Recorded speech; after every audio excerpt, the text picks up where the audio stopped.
This is why I came up with this particular business structure for my salon. And it's broken down to two different ways: W-2 employees, independent contractors. Let's explain the difference first. So first, a W-2 employee. A W-2 employee has a formal employment relationship with a company. They are considered part of the organization's staff, and the company controls how and when and where the employee performs their work. Employees have a set schedule and follow company policies. Tax withholding and benefits. The company withholds income taxes, Social Security, Medicare taxes, and the employee's paycheck from the employee's paycheck. Additionally, the company may offer benefits like health insurance, retirement plans, and paid time off. Job security and protections. W-2 employees are typically covered by labor laws, which provide protections such as minimum wage, overtime pay, and protections against discrimination and wrongful termination. Now, that would be your assistants, that would be, front desk person. It could be even a stylist. You could be a stylist and be a W-2 employee. But guess what? Be a stylist and be an independent contractor. Let's hear what that's about. Employment relationship. The independent contractor is not an employee of the company, but rather a self-employed individual who provides services under a contract. Contractors have more control over how they complete their work, often set their own schedule, and work on multiple projects for different clients. Tax responsibilities. Independent contractors are responsible for handling their own taxes, including self-employment taxes, which cover Social Security and Medicare. They do not have taxes withheld by the company and typically receive a 1099 form for tax purposes. They said typically now, instead of a W-2 form. Guys, 1099 and W-2, they're forms. That's all they are. They're literally forms. That's the title of the IRS form. Lack of benefits and protections. Contractors do not receive employee benefits from the company, such as health insurance and retirement plans. They're also not covered by most labor laws that protect W-2 employees, meaning they generally do not receive overtime pay, minimum wage protections, or unemployment benefits. So there's a clear separation between an employee and an independent contractor. Now, why is this important? Because when you say 1099 your employees, you're actually using the wrong verbiage, and that is not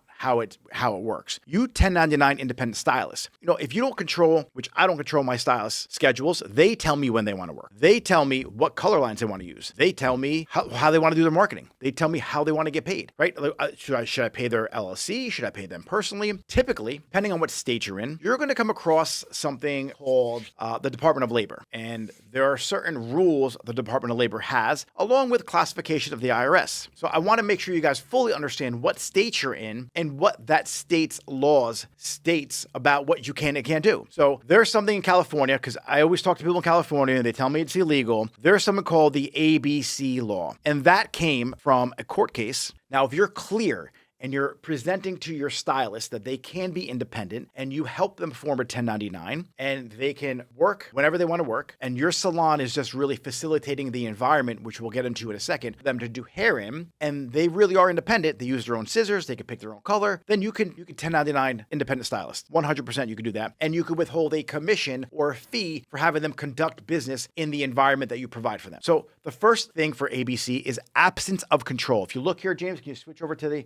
board? We're going to go here. You got me on mic? Yeah, I got you on mic. A, absence of control. What does that mean? That means you don't control their schedule. They dictate their hours. They can control their booking of appointments. So if you have a scheduling system, like I've used Fresha. Fresha is amazing. If she wants to use like Vagaro, I don't give a shit. Use Vagaro. But I give them the ability to choose using Vagaro or using Fresha. I give them the choice. Absence of control. That's the letter A for Californians out there who are trying to tell me that you can't do 1099s, you can't have independent stylists. Let's remove the absence of control from the owner. If you want to maintain control, then don't have 1099 independent contractors. Now, business of the worker. What is the business of the worker? Let's go through that right over here. The worker performs work that is outside the usual course of the hiring entity's business. This criterion is intended to distinguish between the workers who are integral parts of the business core operations and those who perform the distinct and separate form of the business's primary function. So that depends on a couple different things. What does your LLC operating agreement say? So the operating agreement of the salon, let's say it's simply there to facilitate an environment for independent hairstylists or lash techs or whoever to work, and you help them with scheduling, education, and other things to provide aid for them and support them as independent stylists. Now, you have to work on the vernacular you're using to make sure your operating LLC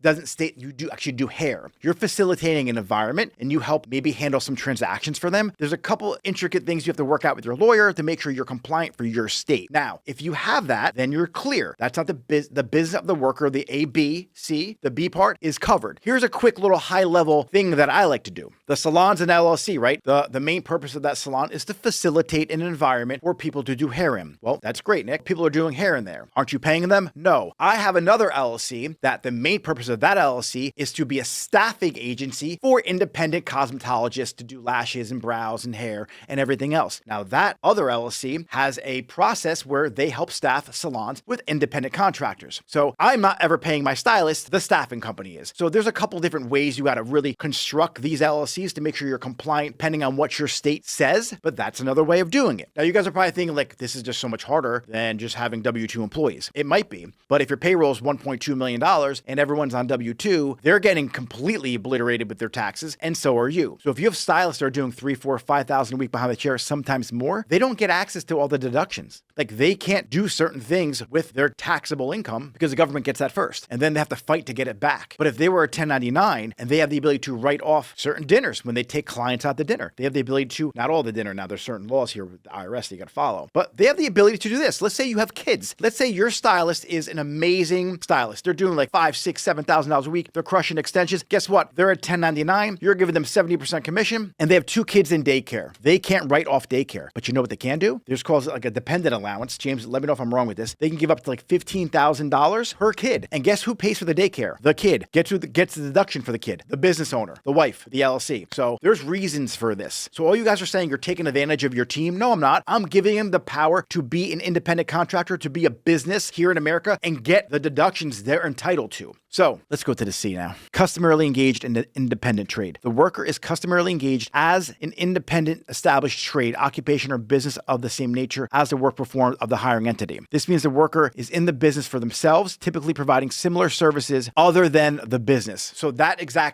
covers up the reason why you have the staffing agency. And if your salon is just there to facilitate the environment, you guys don't do hair, then you're covered. You also want to make sure that your stylist is free to do hair outside of your salon. So when I got into a conversation with the lawyer, he said, well, do you stop your stylist from working? No, I don't. Like if you want to work in my salon, you could work Monday, Wednesday, Friday in my salon. You could work Tuesday, Thursday, Saturday right next door to my salon. I don't care. That's how little control I have over my team. I really don't care. You could work down the street. You could do weddings. If I find the clientele, I will take a commission providing you the clientele. So the salon's job is to find clients. The staffing agency's job is to find independent stylists. And then the two of them marry together in a contract. And guess what? Everything is peachy clean. Hey guys, thanks for watching this video. If you love this channel, make sure you click subscribe, hit that notification bell so you get alerted every time I upload a new video. If you want to watch the full video, click somewhere on this page, I think right over here, and drop a comment if you have any questions.